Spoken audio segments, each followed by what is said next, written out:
tuh suka lihat di Jakarta nih ayah, orang dari suku Baduy dalam gitu. Dan rata-rata mayoritas tuh berjualan madu gitu ya.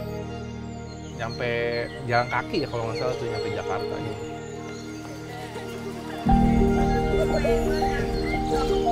Mereka boleh keluar asalkan tidak boleh naik mobil. Tapi tidak sedikit orang yang mungkin belum tahu ya, suka ada ngasih stigma, itu jualan madu aja gitu, punten misalkan ada stigma seperti itu.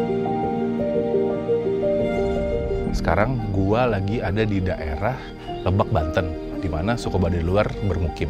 Suku Baduy namanya terangkat lagi ketika orang nomor 1 di Indonesia memakai baju khas adatnya.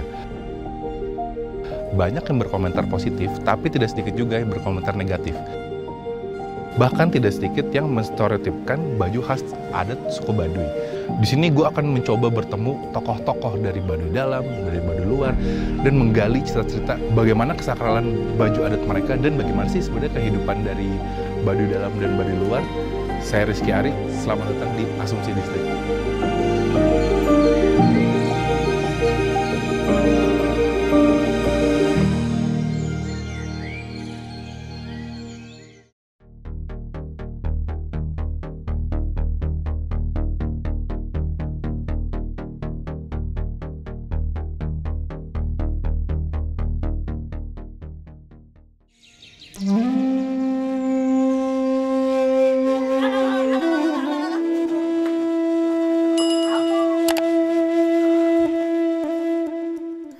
Perkenalkan, nama saya Mulyono, lahir di Baduy luar, tepatnya di Kampung Balingding.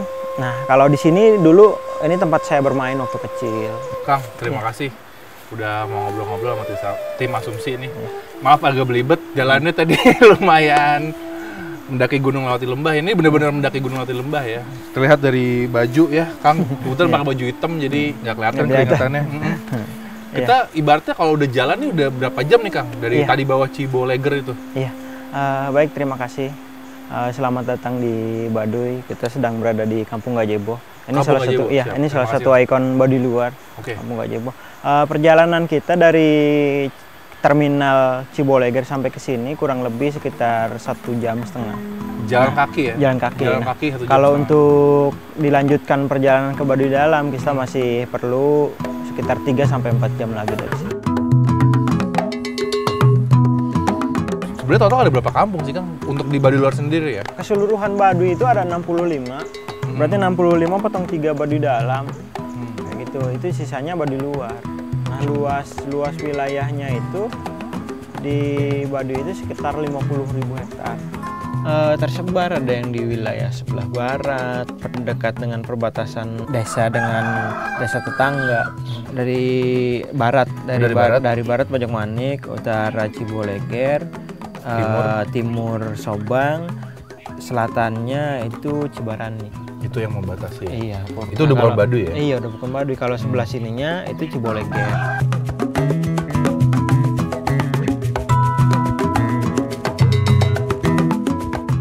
Asli di sini Baduy luar, perangkap desa di Desa Kanekes di bagian KUR pemerintahan yang berurusan dengan data penduduk atau kependudukan.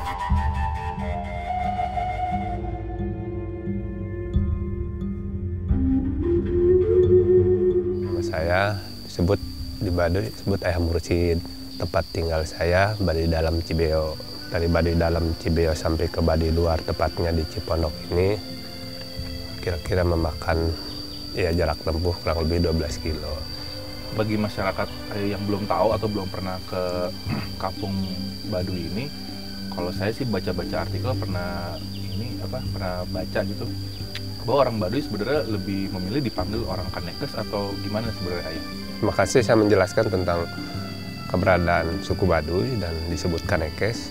Disebut Kanekes itu bisa aja karena suku Baduy ininya desanya desa Kanekes, maka bisa aja disebut orang Kanekes. Karena secara administrasi pemerintahnya masuk wilayah desa Kanekes, Kecamatan Lidamar, Kabupaten Lebak, Banten. Masuknya ini desa Kanekes. Kalau sebutan Baduy lebih mengarah ke kesukuan. Suku Baduy karena kami ya masyarakat Baduy juga ada nilai-nilai luhur tentang adat istiadat gitu lah. Ada perbedaan antara Baduy luar dan baduy dalam. Kalau baduy luar ini lebih agak sedikit modern. Sedikit modern dibandingkan baduy dalam. Tapi kalau baduy dalam itu lebih tradisional. Peralatan rumah tangga juga. Peralatan rumah tangga kalau di sini kan ini bisa ada teko, ada Gelas, ini, iya. ada cangkir gitu. Iya, cangkir. Iya. Tapi kalau di sana nggak boleh. Oh, Nggak boleh di sana, nggak boleh. Jadi mulai dari peralatan minum harus terbuat dari bambu atau dari ini, cangkirnya juga cangkir terbuat dari bambu. Jadi nggak boleh peralatan modern. Tetapi sebetulnya baik luar maupun dalam ini satu kesatuan adat. nah yang menarik juga ini kampung Baduy dalam maupun di luar tidak ada listrik nih Pak ya. Karena memang sudah punya aturan adat istiadat tadi ya, selama masih di sini ya sampai saat ini mereka enjoy aja dengan tidak adanya listrik. Dengan hidup dengan alam gitu Iya, Pak ya. betul.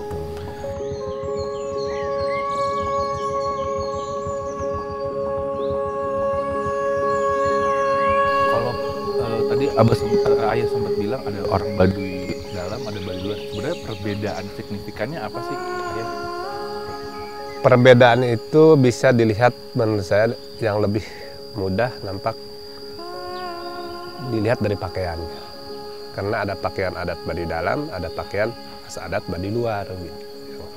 Pakaian Baduy luar seperti di Baduy luar ada ikat kepalanya batik, terus pakai baju kampret, hitam, bisa hitam juga putih. Kalau di Baduy dalam pakaiannya putih sama hitam, ikat kepalanya putih. Gitu. Itu khas Baduy dalam, batik biru itu khas Baduy luar. Semua ini kan udah diatur lembaga adat, udah diatur leluhur bahwa inilah ciri khas Baduy dalam, inilah pakaian ciri khas Baduy luar. Karena Baduy leluhur udah mengatur segala kehidupan, adat istiadat, budaya yang akan dijalankan oleh warganya.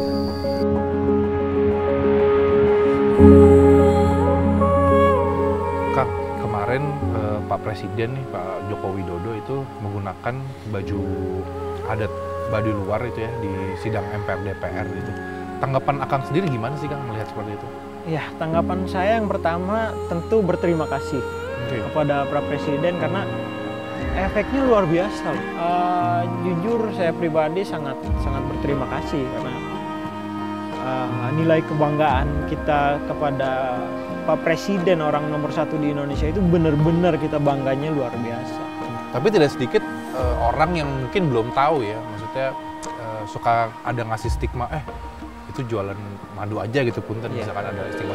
Nah itu menurut Akang gimana tuh stigma negatif kayak gitu tuh gimana sih sebenarnya?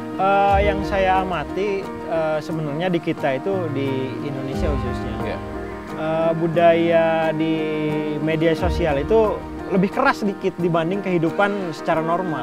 Jadi ketika seseorang mau mengkritik, kalau di depan orangnya langsung tidak akan sepedas itu. Tapi ya tidak masalah. Misalnya ya mungkin sedikit kurang pantas dilihatnya, itu hak mereka. Yang penting dari kita ada timbul rasa kebanggaan bahwa presiden kita nih itu pakai baju Baduy loh kayak gitu. Ya, cuma kenapa mereka itu mencontohkan Bapak Jokowi supaya berjualan madu? Sebenarnya banyak hal lain yang bisa dicontoh. Misalnya Pak Jokowi udah pakai baju Baduy cocok nih kayak jadi kepala adat. Nah itu kan nggak terlalu ini kan. Menurut saya jangan ada hal-hal yang tidak menyenangkan, tidak menyedapkan. Bahkan kan kita butuh, kondisi sekarang ini sebenarnya butuh hidup damai, rukun, aman, tentram, sehat gitu kan. Jangan sampai timbul masalah-masalah baru gitu. Dan memakai pakaian adat Baduy tujuannya itikat niat baik gitu, memperkenalkan dari segi suku Baduy dan agar masyarakat Baduy biar kondisi budaya sekarang ini ya tujuannya memperkenalkan itu. Saya rasa harapan saya ya jangan ada masalah-masalah lah, jangan dimasalahkan.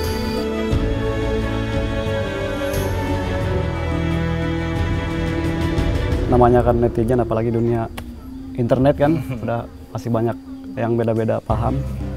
Cuma di situ tergantung pribadian kita juga. Itu dampaknya ke Akang sendiri ada nggak sih sebenarnya ke bisnis UMKM ini? Itu ada juga sih, sempat ramai juga, banyak yang nanya. Oh, Termasuk gitu? sekalian belanja juga, booming. Jadi booming ya? Ya, kayak adat di Baduy. Karena di Baduy juga bukan saya aja yang jualan online, jadi banyak juga rekan-rekan juga yang sudah jalan menjualan online, jadi secara omset naik 30%-an naik.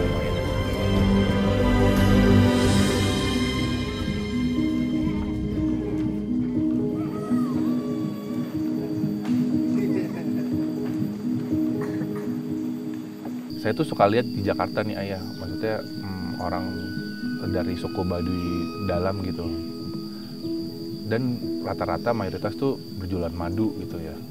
Itu menurut ayah gitu tujuannya sebenarnya apa, atau berjualankah atau apa gitu? Artinya taraf kehidupan ekonomi selain di kampungnya, di ladangnya mesti kita pastikan ada dia jalan keluar bawa baik itu kerajinan maupun misalkan madu gitu. Jadi menurut saya nggak masalah itu mencari namanya cari nafkah gitu dengan jualan, dagang, mencari untuk kehidupan keluarganya, itu nggak masalah itu menurut saya.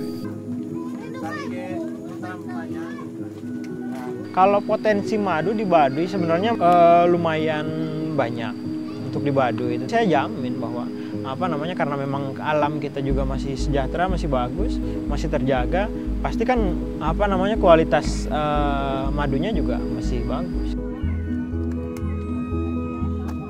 Kalau dari segi pakaian, dari segi keseharian, dari segi larangan, aturan, ya kalau untuk Baduy dalam kan sudah diatur adat bahwa silahkan misalkan berkunjung keluar tapi tetap mematuhi, menjalankan adat istiadat Baduy dalam. Contohnya berpakaian adatnya itu sendiri, terus apa yang dilarang misalkan naik mobil ya tetap harus dengan jalan kaki gitu, seperti itu. Amanat-amanat itulah yang dipegang, yang dipatuhi, yang dijalankan oleh masyarakat. Ibaratnya jika ini punten ayah, jika ada yang ketahuan atau kelihatan gitu tiba-tiba melanggar aturan-aturan tersebut, biasanya hukumannya itu apa sih ayah? Yang saya tahu adat Baduy, lembaga adat kan sudah membuat aturan lengkap dan resmi menurut adat, dan ini sudah turun-temurun dijalankan. Ketika ada warganya melakukan kesalahan, itu ada sanksi adatnya gitu, tergantung pelanggarannya.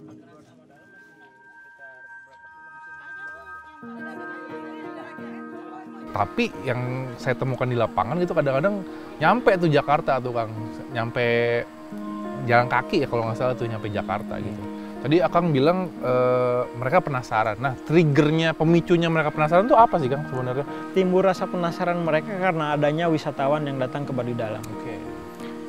Ada wisatawan yang datang ke Baduy dalam, ngobrol seperti kita sekarang.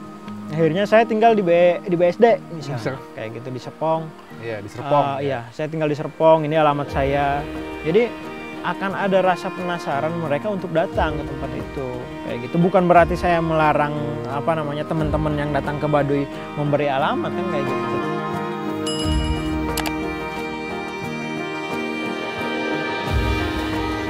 Nah, ayah tadi juga bilang pernah ke istana ya ayah. Nah, boleh ceritain nggak ayah itu ayah jalan berapa lama? Terus ayah tahu lokasi istana itu dari mana? Nanti di sana nanya gitu ke warga di sana. Kira daerah Monas di mana, daerah istana di mana gitu. Itu ayah berjalan berapa hari ayah? Waktu itu karena waktu itu jarak cepat gitu, 2 hari nyampe ke Jakarta dengan jalan kaki dengan 6 orang. Nah itu untuk berjalan itu biasanya membawa bekal atau membawa sangu itu ibaratnya uang atau gimana sih berjalan itu ayah?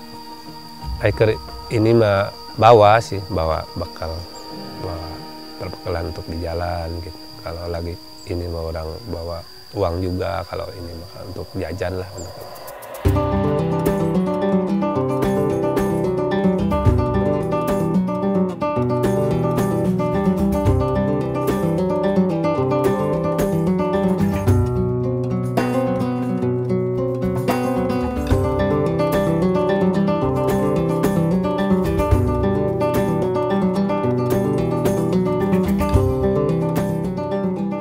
Kang. Iya. Terima kasih.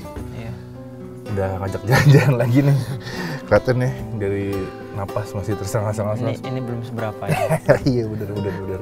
Nah ini kita lagi ada di salah satu rumah warga nih Kang ya. Ini kita nggak apa-apa nih Kang di rumah ini Kang? Nggak apa-apa. Oh. Santai.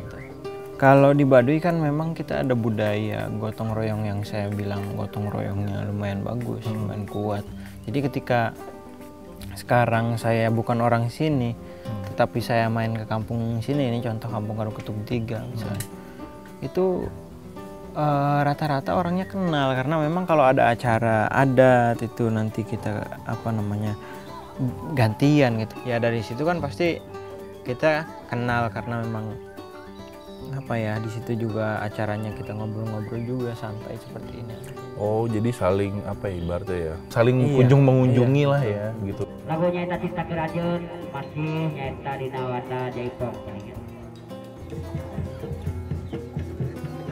Semuanya baik luar maupun dalam 11.700 terdiri dari 3.400 kepala keluarga. Itu tercatat nggak sih Pak? Maksudnya ada kakaknya atau gimana sih Pak? Pencatatannya ada. Kalau Baduy luar hampir 80% lah punya KTP. Kalau Baduy dalam, dari sekian itu ada mungkin 100-an yang punya KTP. Iya. Kang, ini kan kepercayaan di kampung Baduy ini adalah Sunda Wiwitan gitu. Nah sekarang ini Kang, pertanyaannya? Nah di KTP itu tulisannya apa nih Kang? Kalau boleh tahu? Kalau di KTP ini karena KTP lama, ini masih dikosongkan kalau mau agamanya. Oh, saya boleh lihat Kang, maaf. Kalau untuk yang dicetak sekarang, yang setelah diresmikan bahwa KTP agama kepercayaan itu dicantumkan di KTP, itu sekarang ada tulisan. Apa tuh? Kepercayaan terhadap Tuhan Yang Maha Esa. Oh, KTP yang baru tuh ya? Iya, KTP yang baru itu berlaku untuk seluruh agama kepercayaan di Indonesia.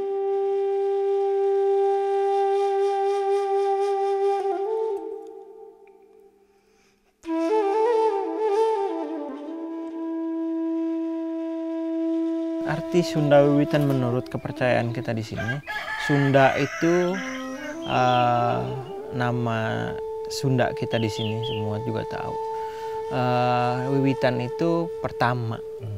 Jadi kita percaya bahwa Sunda Wiwitan itu Sunda pertama. Boleh tahu nggak sih Kang cara beribadahnya gimana atau menyembah siapa gitu? Iya. Kalau menyembah kita yang pasti menyembah Tuhan Yang Maha Esa. Sama dimanapun agama apapun pasti akan menyembah Tuhan Yang Maha Esa. Tetapi cara kita memang berbeda dengan cara-cara yang lain. Nah, cara kita menyembah Tuhan Yang Maha Esa itu cara kita bersyukur itu dengan menanam padi. Oke. Jadi dengan kita menanam padi satu periode dari nanam sampai panen itu ada 9 kali ritual. Satu periode panen itu sekitar 5 bulan.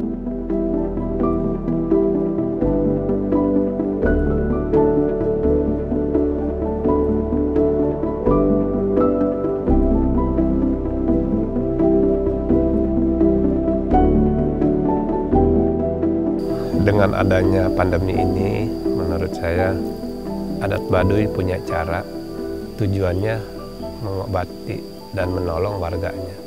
Upaya pemerintah ada, tapi beda. Tujuannya sama, tapi cara pelaksanaannya beda gitu. Baduy dengan cara adat Baduy, dengan cara berdoa, dengan cara dari ramuan, dari rempah-rempah yang dikasih syariat, dibagikan kepada warganya dan dihimbau kepada warganya juga. Ini kan mesti harus tarapti lah istilahnya menuju.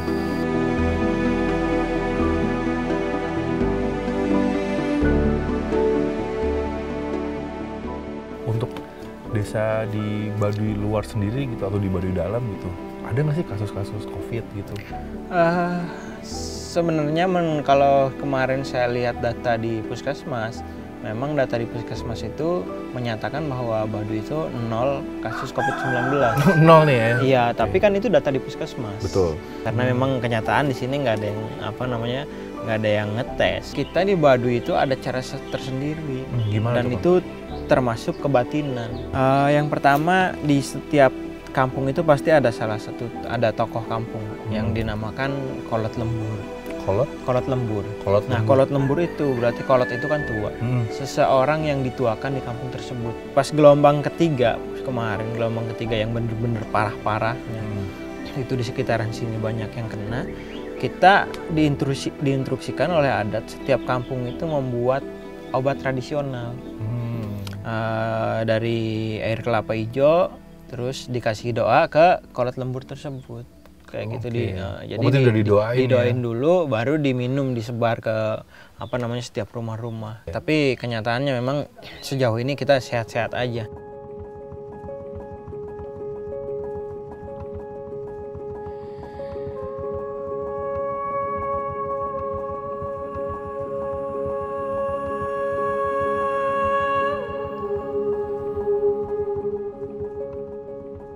Tadi kan ibaratnya nih si kampung Baduy Luar maupun Baduy Dalam nih, makanya saya juga sempat ini katanya tidak boleh sekolah gitu Pak ya, atau tidak boleh mengenyam pendidikan gitu. Itu apa saya salah atau gimana ceritanya Pak? Memang kalau bicara pendidikan mungkin agak sedikit dilema bagi saya ya. Iya. Bagi saya di sisi lain mungkin butuh gitu. Ada yang butuh ya, ada yang butuh pendidikan. Di sisi lain adat memang melarang untuk ikut berpendidikan secara formal. Secara lahir, secara umum itu kenapa tidak boleh berpendidikan? Kalau sudah sekolah, berpendidikan bebas seperti orang luar, banyak sekali pengaruh-pengaruh yang akan masuk ke dalam diri pemikiran mereka, masyarakat di sini. Nah, dari situlah mungkin akan terbuka, adatnya akan hilang. Yang kedua, memang ada filosofi di sini bahwa lebih percaya lisan daripada tulisan, tabu terhadap tulisan.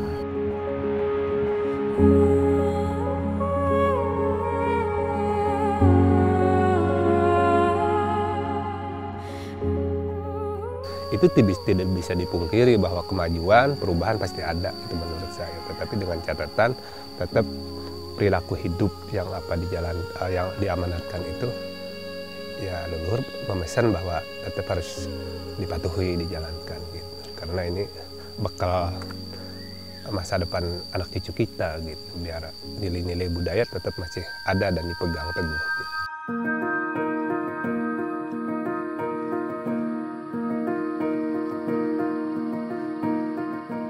Jadi ketika sekarang adat melarang untuk sekolah formal, beda lagi dengan melarang untuk belajar. Belajar sebisanya kita silahkan, dipersilahkan oleh adat. Belajar yang itu masih di dalam konteks adat. Setelah ada ijazah, mereka pasti pemikirannya akan semakin, wah saya punya ijazah, saya bisa kerja di luar dong. Kalau mereka sudah betah di luar, generasinya betah bekerja di luar, otomatis kan yang di sini terus-terusan kan. Yang penerus di Baduynya itu akan semakin sedikit. Jadi sejauh ini adat mempertahankan anak-anaknya untuk tetap belajar secara non formal. Karena memang saya juga ada komunitas Baduy Membaca. Oke. Iya. Jadi dalam komunitas Baduy Membaca itu kita hanya mengajarkan apa yang sekiranya diperbolehkan oleh adat. Apa itu? Baca tulis, berhitung, kayak gitu kan. Itu hanya sekedar ibarat ilmu, hanya sekedar untuk membuka pintu kan.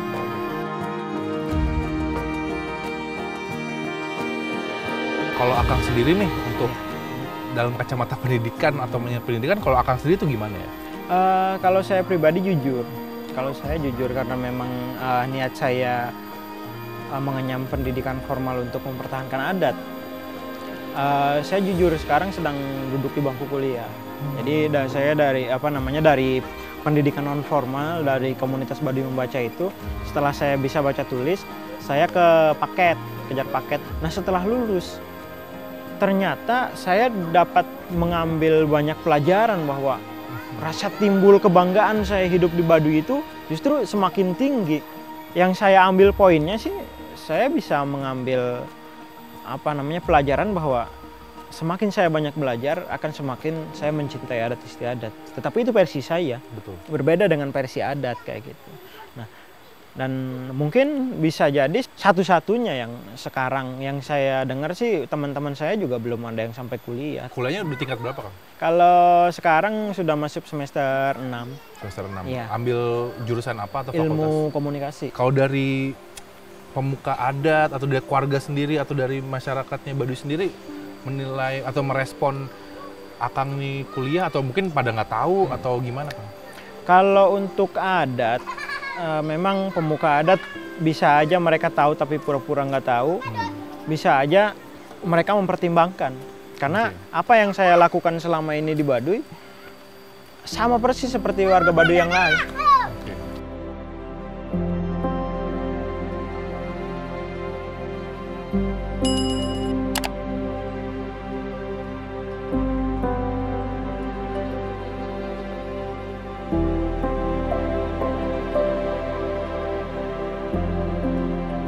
Saya mah karena saya leluhur saya, ayah saya, ibu saya ada di sini.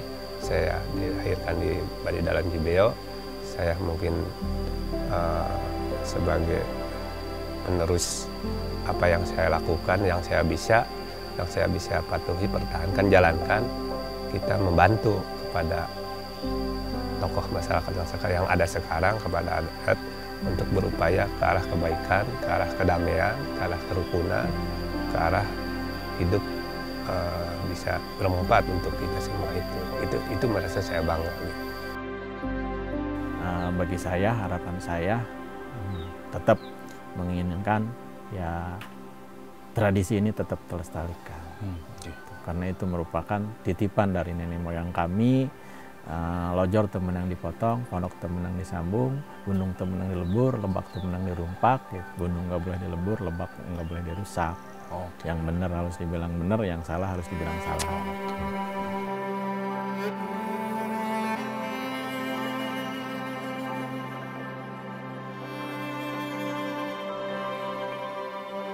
Saya bilang pengen jadi Jaro. Jaro itu lurah. Gitu. Nenek saya bercerita, jangan. Setelah dunia setengah tugu, kenapa dunia itu setengah tugu? Jadi dalam bahasa Baduy itu sudah lebih dari 2000 tahun. Nah, itu manusia susah untuk diatur, cek katanya ke saya. Jangan pun manusia digigit semut, digigit yang nggak kelihatan aja meninggal. Buktinya kan sekarang. Masa pandemi ini, yang namanya corona itu kan tidak berbentuk, tidak terlihat. Kelihatan. Nanti kedepannya tuh apa sih yang Akang harapkan dengan anak-anak Akang nanti gitu? Yang saya harapkan mereka bisa bertahan di sini, bisa mengikuti aturan-aturan yang ada di Baduy, tetapi saya berharap mereka juga mempelajari ilmu dari luar, bukan sekedar hanya mempelajari adat di sini aja. Saya berharap sih untuk anak-anak saya nanti mereka bisa mendampingkan mana yang baik buat adat dan mana yang bisa kita pakai jika kita keluar, kayak gitu, keluar dari dari wilayah Baduy, bukan berarti keluar dari adat kan, kayak gitu.